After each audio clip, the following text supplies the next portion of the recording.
வணக்கம். வாங்க இன்றைக்கி அக்ஷய் வீட்டு சமையலில் லஞ்ச் மெனு ரெசிபி தாங்க பார்க்க போகிறோம். நிறைய பேருக்கு பிடிக்கக்கூடிய புளிச்சக்கீரை துவையல். புளிச்சக்கீரை துவையல் சொல்லலாம், இல்லை ஆந்திரா ஸ்டைலில் கோங்கரா பச்சடின்னு சொல்லலாம்.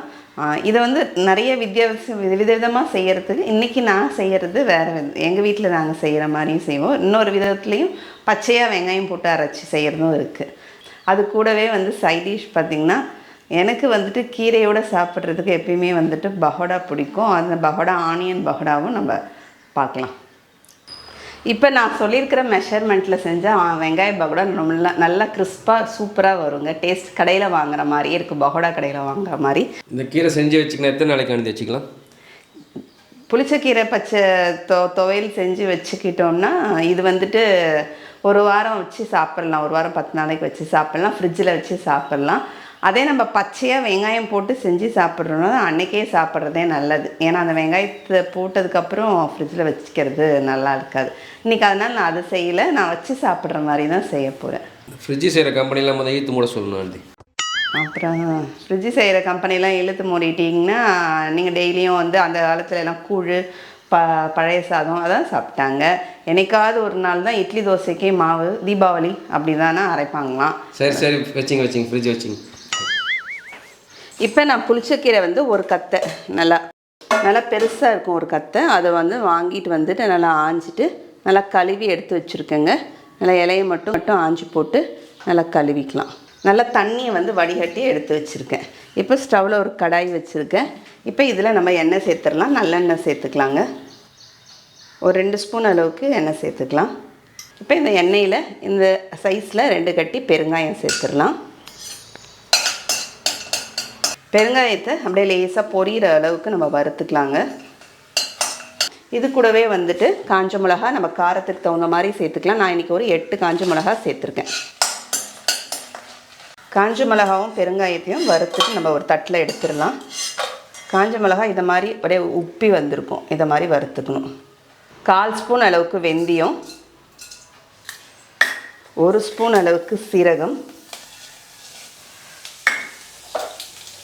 ஒரு 2 ஸ்பூன் அளவுக்கு மல்லி. இப்போ இதெல்லாம் வறுப்பட்டதுக்கப்புறம் அப்படியே எடுத்து இந்த மிளகா கூட எடுத்துக்கலாங்க. இப்போ இதிலே வந்துட்டு நம்ம இந்த எண்ணெயிலே வந்துட்டு நம்ம நல்லா கழுவி க்ளீன் பண்ணி வடிகட்டி வச்சுருக்கோம் இந்த புளிச்சக்கீரையை சேர்த்துடலாம். புளிச்சக்கீரையை நம்ம துவையலாக எடுத்துக்கும் போது பசியை தூண்டக்கூடியது, அதே மாதிரி சரிமான கோளாறை சரி செய்யக்கூடியது, டைஜஷனுக்கு ரொம்பவே நல்லதுங்க. இதை வந்து அப்படியே நம்ம போடும்போது தான் நமக்கு அப்படியே கடாய் ஃபுல்லும் இருக்கும், ஆனால் அதுக்கப்புறம் அது அப்படியே சுருங்கி போயிடும். நம்ம அப்படியே வந்துட்டு கலந்து விட்டு வதக்கிக்கலாம். இப்போ நம்ம கீரை வந்து எவ்வளோ போட்டோம் பாருங்கள், ஆனால் வந்துட்டு அப்படியே ஃபுல்லாக சுருங்கி போயிடுச்சு நமக்கு கீரை.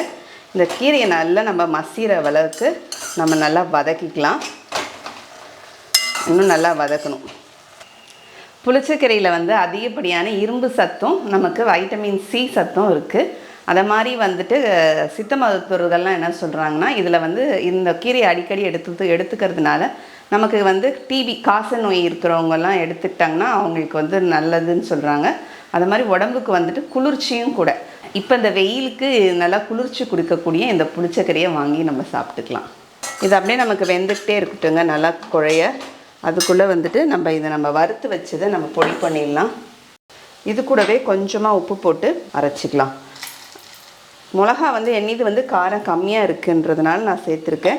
நீங்கள் வந்து உங்கள் மிளகா காரமாக இருந்துச்சுன்னா கம்மி பண்ணி சேர்த்துங்க. அதே மாதிரி நம்ம டேஸ்ட்டுக்கு தகுந்த மாதிரி சேர்த்துக்கலாம். இப்போ இதை மாதிரி நம்ம பொடி பண்ணிட்டு வந்துட்டோம். இது அப்படியே இருக்கட்டுங்க. இப்போ இந்த கீரையை வந்து இந்த அளவுக்கு வதக்கினதுக்கு அப்புறம் நம்ம எடுத்து இதை ஆற வச்சிடலாம். இப்போ கீரையை நம்ம நல்லா ஆற வச்சு எடுத்துகிட்டு வந்துட்டோங்க. இப்போ இந்த மிக்ஸி ஜாரில் நம்ம சேர்த்துடலாம். அரைச்சி எடுத்துகிட்டு வந்துடலாங்க. இப்போ ஒரு கலந்து விட்டுட்டு இந்த சைடில் நம்ம அரைச்சி அந்த பொடி மசாலா பொடியெலாம் இருக்கும், தண்ணிலாம் சேர்க்க வேண்டாம், அப்படியே அரைச்சிடலாம். ரொம்ப மழை அரைக்க தேவையில்ல, லேசாக ஒரு கொரகொரப்பு இருந்தால் நல்லாயிருக்கும். இப்போ இதை மாதிரி ஒரு லேசாக ஒரு திப்பியாக இருக்கிற மாதிரி எங்கள் வீட்டுக்கார் இப்போ இதில் எப்படி கொரகொரப்பு வரும்னு கேட்டார். அங்கங்கே கொஞ்சம் திப்பியாக இருக்கிற மாதிரி அரைச்சிக்கிட்டா போதும். நம்ம புதினா துவையலுக்குலாம் நல்லா மழை அரைப்போம், அதை மாதிரி அரைக்காமல். இப்போ புரிஞ்சிருச்சா உங்களுக்கு? பூண்டை வந்துட்டு ஒரு முழு பூண்டு வந்து நான் நல்லா தோல்லாம் எடுக்காமல் அப்படியே நல்லா கழுவிட்டு ஒரு ட்ரை கிளாத்தில் துணியில் போட்டு காய வச்சு அந்த ஈரம் இல்லாமல் காய வச்சுருக்கேன். அதை வந்து இப்போ நம்ம நல்லா நசுக்கிடலாங்க. இப்போ ஸ்டவ்வில் கடாயில் ஒரு 2 டேபிள் ஸ்பூன் அளவுக்கு நல்லெண்ணெய் சேர்த்துக்கலாம். எண்ணெய் காஞ்சதுக்கப்புறம் 1 ஸ்பூன் அளவுக்கு கடுகு சேர்த்துக்கலாங்க. கடுகு பொரிஞ்சிட்டே இருக்கும்போது 1 ஸ்பூன் உளுத்தம் பருப்பு, தேவைன்னா ஒரு 1/2 ஸ்பூன் அளவுக்கு கடலைப்பருப்பு, உங்களுக்கு வேணான்னா கடலைப்பருப்பை ஸ்கிப் பண்ணிக்கிங்க. ஒரு 1/2 ஸ்பூன் அளவுக்கு சீரகம் சேர்த்துடலாம். கூடவே பார்த்தீங்கன்னா ஒரு 3 காஞ்ச மிளகா, 3-4 காஞ்ச மிளகாவை நம்ம கிள்ள மாதிரி சேர்த்து போட்டுடலாங்க. கொஞ்சமாக கருவேப்பிலை, அப்புறமா நம்ம தட்டி வச்சுருக்கிற பூண்டு சேர்த்துடலாம். நீங்கள் கட்டி பெருங்காயம் வச்சில்லாத போது தூள் பெருங்காயத்தை இப்போ இங்கே தாளிக்கும் போது சேர்த்துக்கலாம். சேர்த்துட்டு இந்த பூண்டு வந்துட்டு கொஞ்சம் நேரம் அந்த எண்ணெயிலே நமக்கு நல்லா ஃப்ரை ஆகணும். அந்த பூண்டுடைய ஃப்ளேவர் வந்துட்டு நமக்கு வந்து கொஞ்சம் எண்ணெயில் இறங்கினா நல்லாயிருக்கும். பூண்டு இவ்வளோ வேணான்னு நினைக்கிறவங்க நீங்கள் கம்மி பண்ணிக்கிங்க. இப்போ இந்த அளவுக்கு நமக்கு பூண்டு கொஞ்சம் நல்லா லேசாக ஒரு பாதி வறுப்பட்டதுக்கப்புறம் அரைச்சி வச்சுருக்க அந்த புளிச்சக்கீரை துவையில் சேர்த்துடலாங்க. கோங்கரா ஃப்ளேம் வந்து நல்லா லோ ஃப்ளேம் வச்சுட்டே வதக்கிக்கலாம். இப்போ இதில் உப்பு கம்மியாக இருக்குங்க, நான் அதனால் உப்பு சேர்த்துக்கிறேங்க. சேர்த்துட்டு கொஞ்சம் நேரம் நல்லா வதக்கிக்கலாம். உங்களுக்கு இதை மாதிரி திப்பியாக வேணான்னா நீங்கள் வந்து நல்லா விழுது போலவே அரைச்சிக்கிங்க. இன்னும் கூட 1 ஸ்பூன் எண்ணெய் ஊற்றிக்கலாம். இப்போ வந்துட்டு நமக்கு ஒரு லோ ஃப்ளேம் வச்சுட்டு ஒரு 5-6 நிமிஷம் நம்ம நல்லா கலந்து விட்டுருக்கோம். இப்போ வந்துட்டு நமக்கு எடுத்துக்கலாங்க. இப்போ வந்து நமக்கு புளிச்சக்கீரை ரெடி ஆயிடுச்சு. நல்லா சுட சுட சாதம் இருந்துச்சுன்னா நல்லா போட்டு சாப்பிட்றதுக்கு நல்லாயிருக்கும். ஆனால் இப்போ அதுக்கு சைட் டிஷ் வந்து ரெடி பண்ணணும். பகோடா ரெடி பண்ணிவிட்டு நம்ம சாப்பிட்றலாங்க. இப்போ வெங்காய பகோடாவுக்கு நம்ம வந்துட்டு ஒரு 1/2 கிலோ அளவுக்கு வெங்காயம் எடுத்து வச்சுருக்கோங்க, பெரிய வெங்காயம். இதை வந்து நம்ம கட் பண்ணி எடுத்துகிட்டு வந்துடலாம். வெங்காயத்தை வந்து நம்ம ஆனியன் பகோடாவுக்கு நல்லா நைஸாக கட் பண்ணணும். நீல வாக்கில் ரொம்ப நைஸாக இருக்கணும். பொதுவாகவே வெங்காயத்தை நம்ம இந்த மாதிரி நீல வாக்கில் இப்படி அறிவோம், ஆனால் இது குறுக்கால் அறியலாம் ஆனியன் பகோடாவுக்கு. அப்போ ரொம்ப நைஸாக வரும் நமக்கு. அது மாதிரி தாளாக இருக்கிற வெங்காயத்தெல்லாம் நம்ம மேலே ஒரு மாதிரி தாள் மாதிரி வரும், உரிக்க அந்த வெங்காயம் எடுக்காமல் இருந்தால் நல்லாயிருக்கும். இந்த பெல்லேரி வெங்காயம்னு சொல்லுவாங்க, அந்த மாதிரி வெங்காயம் எடுத்தால் ரொம்பவே நல்லாயிருக்கும் ஆனியன் பகோடாவுக்கு. இந்த மாதிரி நைஸாக இருக்கணும்.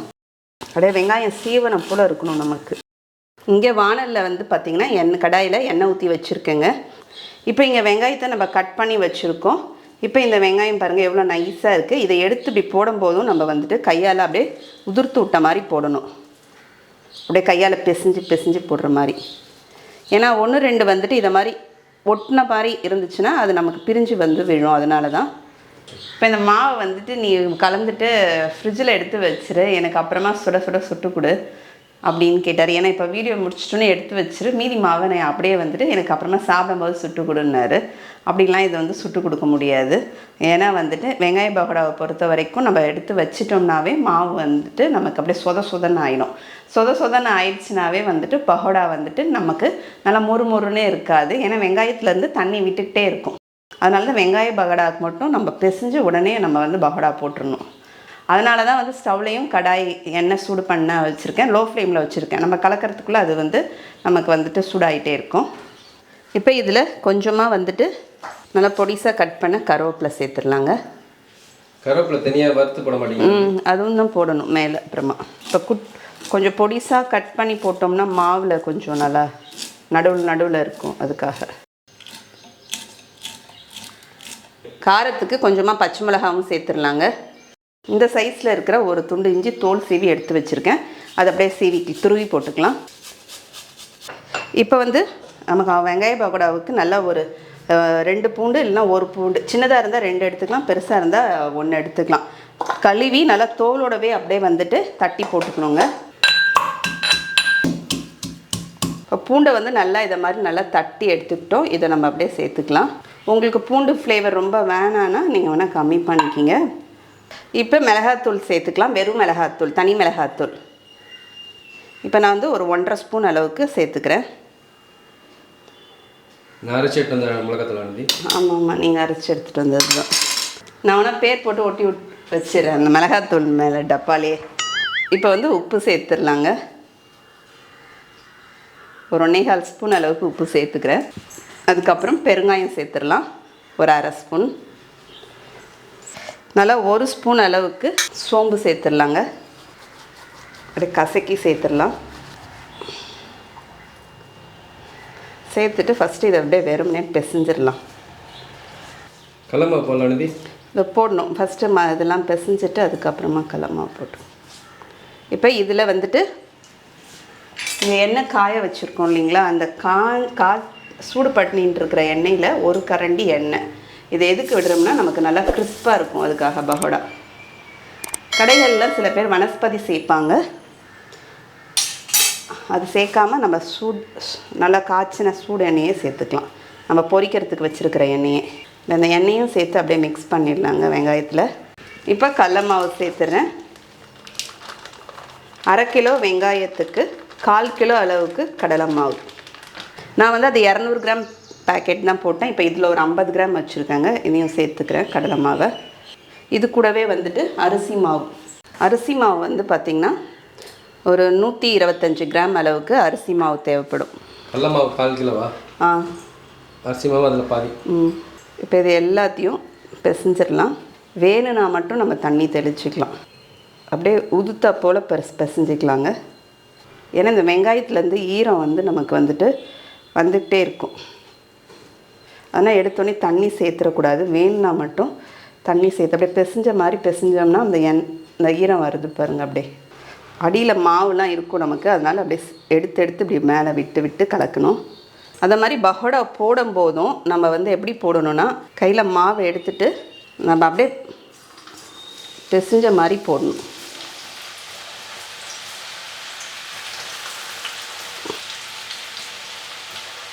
கையில் மேலே வந்து நமக்கு கொஞ்சம் ஆவி அடிக்கும். அந்த ஆவி அடிக்காமல் அப்படியே டக்குன்னு போட்டுடலாம். எண்ணெய் வந்து நல்லா காய்ச்சல் ஆனதுக்கப்புறம் ஒரு மிதமான தீயில் வச்சுக்கலாம். ஏன்னா வெங்காயம் வந்து நமக்கு சீக்கிரமாக அப்படியே செவர ஆரம்பிச்சிருங்க. இப்போ நமக்கு நல்லா வெந்ததுக்கப்புறம் ரொம்ப தீயை விட்டால் வெங்காயம் வந்து தீஞ்ச வாசனை வந்துடும். நல்லா நமக்கு ஒரு கோல்டன் ப்ரௌன் கலரில் வரும். நம்ம வந்து இப்போ எடுத்துடலாம். இப்போ ஆனியன் பவுடா ரெடியாக இருக்குங்க. இங்கே சுட சாதமும் ரெடியாக இருக்குது. இப்போ இதுலேருந்து புளிச்சக்கீரையை போட்டு இப்படி சாதத்தில் இப்படி ஓரமாக தள்ளி இப்படி பிசைஞ்சிக்கலாம். சுட சாதத்தில் பிசைஞ்சிட்டு எடுத்து வீட்டுக்காருக்கு ஊட்டி வரணும். அவர் கேட்ட மாதிரி அவருக்கு ஊட்டி விட்டாச்சு. என் மூஞ்செல்லாம் அப்படியே வேர்த்து வழியுது. எனக்கு அவ்வளோ புழுக்கமாக இருக்குது. ரொம்பவே டேஸ்ட் சூப்பராக இருக்குது. புளிச்சக்கீரை கூட 2 வாய் சாதம் சாப்பிடலாம். சூப்பராக இருக்கு ஆனந்தி. நம்ம இதுக்கு முன்னாடி செஞ்சுருக்கோம், சாப்பிட்ருக்கோம். பகோடா எப்படி இருக்கும்? பகோடாவும் நல்லா மொறுமொறுன்னு சூப்பராக இருக்கு ஆனந்தி. பகோடாவுக்கும் புளிச்சக்கீரை சாதத்துக்கும் சூப்பராக இருக்குங்க. நீங்களும் இந்த மாதிரி செஞ்சு பார்த்துட்டு எப்படி கமெண்ட்டில் சொல்லுங்கள். அடுத்த வீடியோவில் பார்க்கலாம். தேங்க்யூ.